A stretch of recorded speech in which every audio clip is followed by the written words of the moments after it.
ನಮಸ್ತೆ ವೀಕ್ಷಕರೇ, ಇಂದಿನ ಸಮೃದ್ಧಿ ಯೂಟ್ಯೂಬ್ ಚಾನಲ್ಗೆ ನಿಮ್ಮೆಲ್ಲರಿಗೂ ಆತ್ಮೀಯವಾದ ಸ್ವಾಗತ. ಇವತ್ತು ನಾವೊಂದು ವಿಶೇಷವಾದಂಥ ಸ್ಥಳಕ್ಕೆ ಬಂದಿದ್ದೀವಿ. ಹೇಗಿದೆ ಅಂದರೆ ಇದು ಸುತ್ತಮುತ್ತ ಸಹ್ಯಾದ್ರಿ ಬೆಟ್ಟ ಸಾಲು, ಸುಂದರವಾದ ಕಾಡು, ಅಂದವಾದ ಪರಿಸರದಲ್ಲಿ ಒಂದು ಅದ್ಭುತವಾದ ದೇವಾಲಯಕ್ಕೆ ನಾವು ಬಂದಿದ್ದೀವಿ. ಇದನ್ನು ಅದ್ಭುತವಾದಂಥ ಒಂದು ದೇವಾಲಯಕ್ಕೆ ಬಂದಿದ್ವಿ. ತುಂಬ ಪ್ರಶಸ್ತವಾದಂಥದ್ದು. ಇಲ್ಲಿ ತುಂಬ ಹೆಚ್ಚಿನ ಜನ ಬರ್ತಾರೆ, ತಮ್ಮ ಕಷ್ಟಗಳನ್ನು ಹೇಳ್ಕೊತಾರೆ. ದೇವಿ ಎಲ್ಲರ ಕಷ್ಟಗಳನ್ನು ನಿವಾರಣೆ ಮಾಡಿ ಅವಳು ಬಯಸಿದ್ದನ್ನು ನೆರವೇರಿಸ್ತಾಳೆ ಅನ್ನೋ ನಂಬಿಕೆ ಇಲ್ಲಿ ಭಕ್ತಾದಿಗಳಿಗಿದೆ. ಬನ್ನಿ ಅದೇನು ಅಂತ ನಾವು ನೋಡ್ಕೊಂಡು ಬರೋಣ. ಇದು ಬಳೆ ಪದ್ಮಾವತಿ ಅಮ್ಮನವರ ಸನ್ನಿಧಿ. ಮಹಾಮಾತೆ ಪದ್ಮಾವತಿ ಅಮ್ಮನವರ ಸನ್ನಿಧಿ ಶ್ರೀ ಕ್ಷೇತ್ರ ಒಡನ್ಬೈಲು. ನಿಮಗೆಲ್ಲರಿಗೂ ಗೊತ್ತಿದೆ ಜೋಗ್ ಎಂತಹ ಪ್ರಸಿದ್ಧವಾದಂಥ ಸ್ಥಳ ಅಂತ. ಇಲ್ಲಿ ಜೋಗಿನಿಂದ ಸುಮಾರು 18 ಕಿಲೋಮೀಟರ್ಗಳ ನಂತರ ಮುಂದೆ ಬಂದರೆ ಅಲ್ಲಿ ಈ ಕ್ಷೇತ್ರ ಸಿಗುತ್ತೆ. ಇದು ಪದ್ಮಾವತಿ ಅಮ್ಮನವರ ದೇಗುಲ.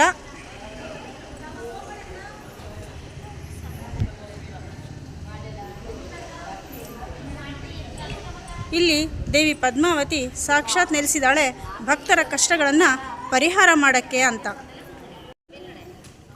ಬನ್ನಿ ಬಂಧುಗಳೇ, ಈ ಕ್ಷೇತ್ರ ಇಲ್ಲಿ ಈ ದೇವಾಲಯದ ಒಂದು ಪ್ರದಕ್ಷಿಣೆಯನ್ನು ಬರೋಣ. ಹಾಗೆ ಆವರಣದಲ್ಲಿ ಯಾವ್ಯಾವ ದೇವರುಗಳಿದ್ದಾರೆ ಪದ್ಮಾವತಿ ಅಮ್ಮನವರ ಜೊತೆ ಅನ್ನೋದನ್ನು ಕೂಡ ನೋಡ್ಕೊಂಡು ಬರೋಣ.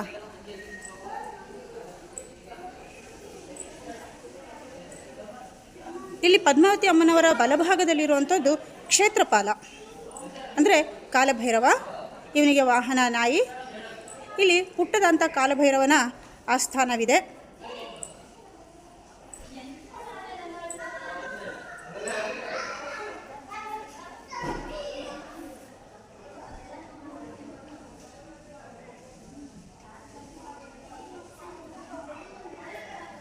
ಕ್ಷೇತ್ರಪಾಲ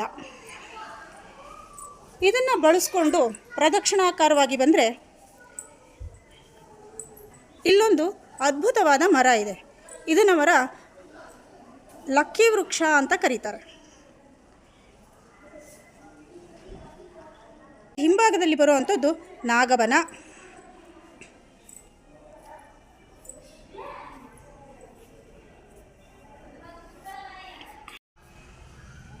ಇಲ್ಲಿ ಮೇಲಿನ ಸಾಲಿನಲ್ಲಿ 9 ನಾಗರಿದ್ದಾರೆ. ಕೆಳಗಿನ ಸಾಲಿನಲ್ಲಿ 13 ನಾಗಪ್ರತಿಮೆಗಳಿದೆ. ಇದರಲ್ಲಿ ನೋಡಬಹುದು ಜೋಡಿ ನಾಗ, 5 ಹೆಡೆಯ ಸರ್ಪ, 3 ಹೆಡೆಯ ಸರ್ಪ, 2 ಹೆಡೆಯ ನಾಗ, 5 ಹೆಡೆ, 3 ಹೆಡೆ, ಇಲ್ಲಿ 7 ಹೆಡೆಯ ಸರ್ಪ. ಹಾಗೆ ಕೆಳಗೂ ಕೂಡ ಅದೇ ರೀತಿ ನಾಗರು ಇಲ್ಲಿ ನೆಲೆಸಿದ್ದಾರೆ.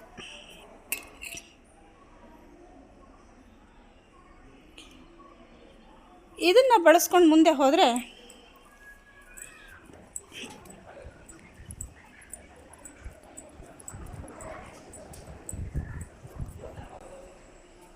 ಇಲ್ಲಿ ಮುಕ್ತಿನಾಗಸ್ವಾಮಿ,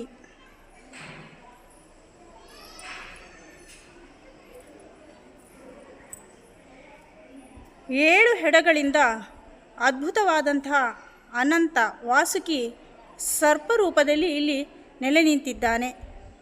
ಸರ್ವರ ನಾಗದೋಷವನ್ನು ನಿವಾರಣೆ ಮಾಡೋದಕ್ಕಾಗಿ ಇಲ್ಲಿ ತನ್ನ ಭಕ್ತರನ್ನು ಆಹ್ವಾನಿಸುತ್ತಾ ಕಾಯುತ್ತಿದ್ದಾನೆ ಮುಕ್ತಿನಾಗ.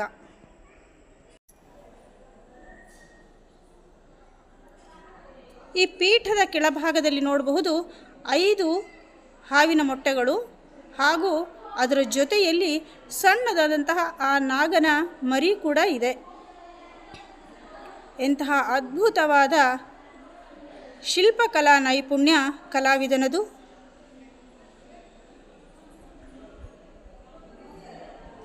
ಈ ಮುಕ್ತಿನಾಗ ಎಲ್ಲರ ನಾಗದೋಷಗಳಿಗೆ ಮುಕ್ತಿಯನ್ನು ನೀಡಿ ಎಲ್ಲರಿಗೂ ಸುಖಶಾಂತಿ ಸಂಪತ್ತು ಸಮೃದ್ಧಿಯನ್ನು ನೀಡಲಿ ಅಂತ ಅವನಲ್ಲಿ ಭಕ್ತಿಯಿಂದ ಪ್ರಾರ್ಥಿಸೋಣ. ಅದರ ಎದುರು ಭಾಗದಲ್ಲಿರುವಂಥದ್ದು ನವಗ್ರಹ ಮಂಟಪ.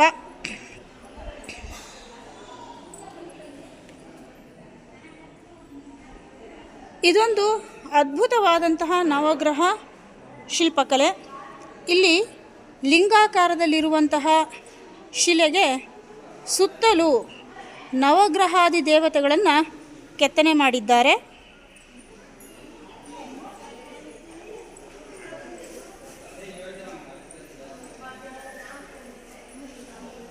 ಮೇಲೆ ಆದಿತ್ಯ, ಸೂರ್ಯ, ಸುತ್ತಲೂ ನವಗ್ರಹಗಳು.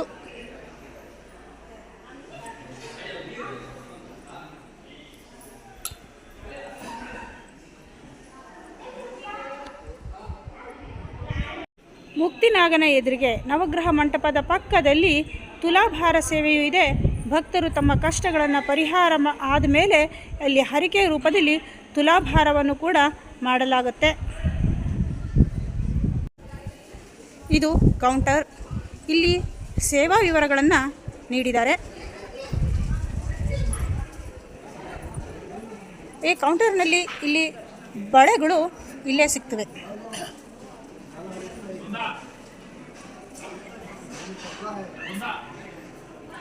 ಇಲ್ಲಿ ಬಳೆ, ವಸ್ತ್ರ, ಪೂಜೆಗೆ ಬೇಕಾದಂಥ ಅಗತ್ಯ ಸಾಮಾನುಗಳೆಲ್ಲ ಇಲ್ಲೇ ಸಿಗುತ್ತೆ. ಇಲ್ಲಿಯೇ ಬಳೆಗಳನ್ನು ತಗೊಂಡು ದೇವಿಗೆ ಸಮರ್ಪಣೆಯನ್ನು ಮಾಡಬಹುದು. ಹಾಗೆ ಇಲ್ಲಿ ಅನ್ನದಾನವೂ ಕೂಡ ನಡೀತಾ ಇರುತ್ತೆ. ಬೆಳಗ್ಗೆ ತಿಂಡಿ 9 ಗಂಟೆ 9:15 10:00, ಮಧ್ಯಾಹ್ನದ ಊಟದ ಸಮಯ 12:15 3 ಗಂಟೆಯವರೆಗೆ.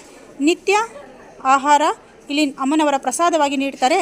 ಸಂಜೆ ಊಟ ಅಥವಾ ಉಪಹಾರ ಇರುತ್ತೆ 6 ಗಂಟೆಯಿಂದ 7:15 ತನಕ. ಹಾಗೆ ಬಂದಂತಹ ಪರಸ್ಥಳದ ಭಕ್ತಾದಿಗಳಿಗೆ ಉಳ್ಕೊಳ್ಳೋಕ್ಕೆ ಅಂತ ವ್ಯವಸ್ಥೆಯನ್ನು ಕೂಡ ಮಾಡಿದ್ದಾರೆ. ತಕ್ಕ ಮಟ್ಟಿಗೆ ವ್ಯವಸ್ಥೆ ತುಂಬ ಚೆನ್ನಾಗೇ ಇದೆ. ಇದು ದೇವರ ಗರ್ಭಗುಡಿಯ ಎದುರಿಗಿರುವಂತಹ ಗರುಡಗಂಬ. ಸುಂದರವಾದ ಪರಿಸರವನ್ನು ನೋಡ್ತಾ ಇದ್ದೀರಾ.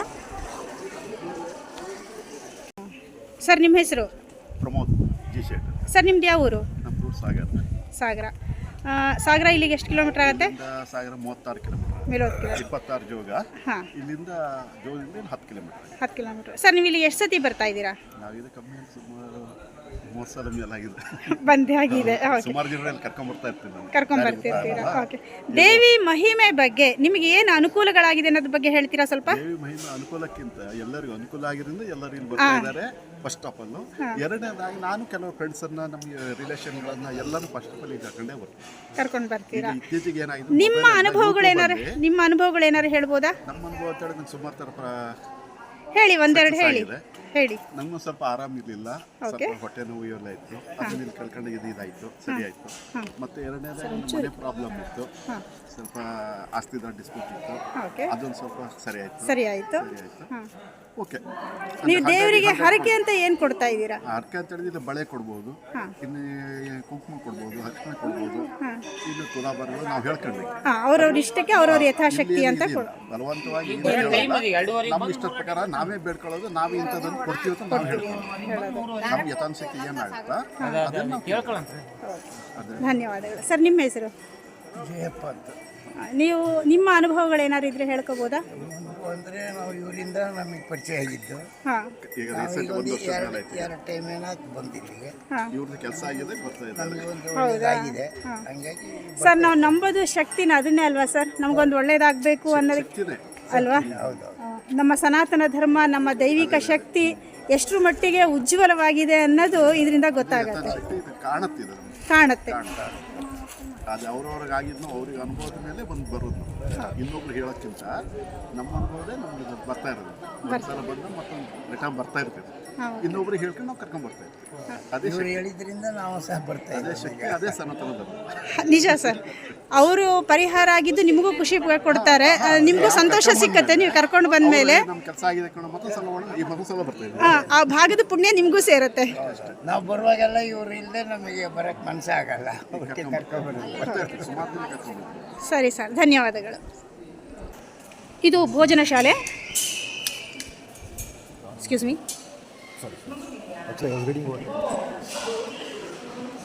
ಇದು ಭೋಜನ ಶಾಲೆ. ಇಲ್ಲೆಲ್ಲರೂ ಕೂತು ಊಟ ಮಾಡ್ತಾ ಇದ್ದಾರೆ.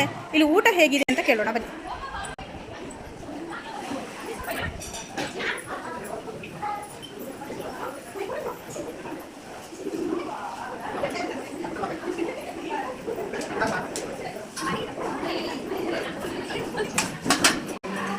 ಅಮ್ಮ ಊಟ ಆಯ್ತಾ ನಿಮ್ಮದು? ಹಾಂ ಊಟ ಚೆನ್ನಾಗಿತ್ತಾ? ಹಾಂ ರೀ ಚೆನ್ನಾಗಿದೆ. ಹೆಂಗೆ ಅನಿಸ್ತು ಊಟ? ಭಾಳ ಸ್ಪೆಷಲ್ ಆಗಿತ್ತು ಎಲ್ಲ ಟೇಸ್ಟ್ ಚೆನ್ನಾಗಿ. ನಿಮ್ದು ಯಾವ ಊರು? ನಮ್ದು ಬ್ಯಾಡ್ಗಿ. ಬ್ಯಾಡಗಿಯಿಂದ ಬಂದಿರಿ? ಭಾಳ ದೂರ ಆಯ್ತಲ್ಲೇನ್ರಿ? ನಮಗೆ ಅನ್ಸಲ್ಲ 5 ತಾಸು. ಅಂದರೆ ನಿಮ್ಗೆ ಈ ಕಡೆಯಿಂದ ಹತ್ರ ಆಗುತ್ತಲ್ಲ, ಹೊನ್ನಾಳಿ ಕಡೆಯಿಂದ? ಹೊನ್ನಾಳಿ ಕಡೆಯಿಂದ ಅಲ್ಲ, ಹಾವೇರಿ.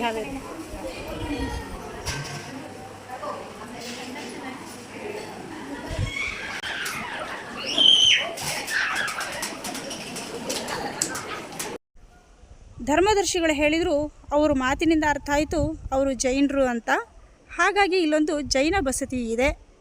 ಇದು ಇಲ್ಲಿರುವಂತಹ ಜೈನ ಬಸದಿ ಎದುರಿಗಿರುವಂತಹ ಕಂಬ.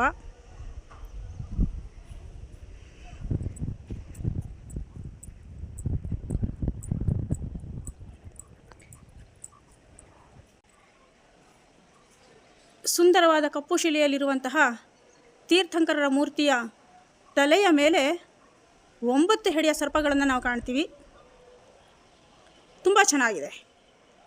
ಅರ್ಧ ನಿಮೀಲಿತ ನೇತ್ರದಲ್ಲಿರುವಂತಹ ಜೈನ ತೀರ್ಥಂಕರರು.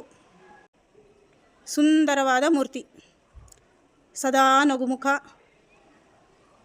ಉದ್ದನೆಯ ಕಿವಿಗಳ, ಧ್ಯಾನ ಭಂಗಿಯಲ್ಲಿರುವಂತಹ ಮೂರ್ತಿ ಜೈನ ತೀರ್ಥಂಕರರು.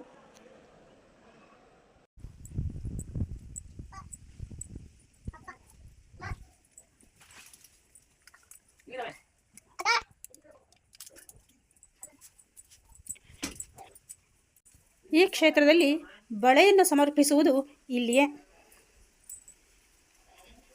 ಇಲ್ಲಿ ಒಂದು ಪ್ರದಕ್ಷಿಣಾಕಾರದಲ್ಲಿ ಬಂದರೆ 4 ಗೋಡೆಯ ಕಿಟಿಕೆಗಳಲ್ಲೂ 4 ದಿಕ್ಕಿನ ಬಾಗಿಲುಗಳಲ್ಲೂ ಕಾಣುವಂತೆ ವಿಗ್ರಹಗಳನ್ನು ಇಟ್ಟಿದ್ದಾರೆ, ದೇವಿ ಮೂರ್ತಿಗಳನ್ನು ಇಟ್ಟಿದ್ದಾರೆ. ದರ್ಶನ ಮಾಡಿ.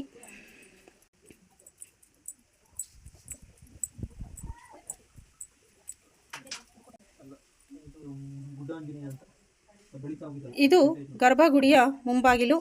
ದೇವಿಗೆ ಸೇವೆಯನ್ನು ಸಲ್ಲಿಸುವುದು ಇಲ್ಲಿಯೇ.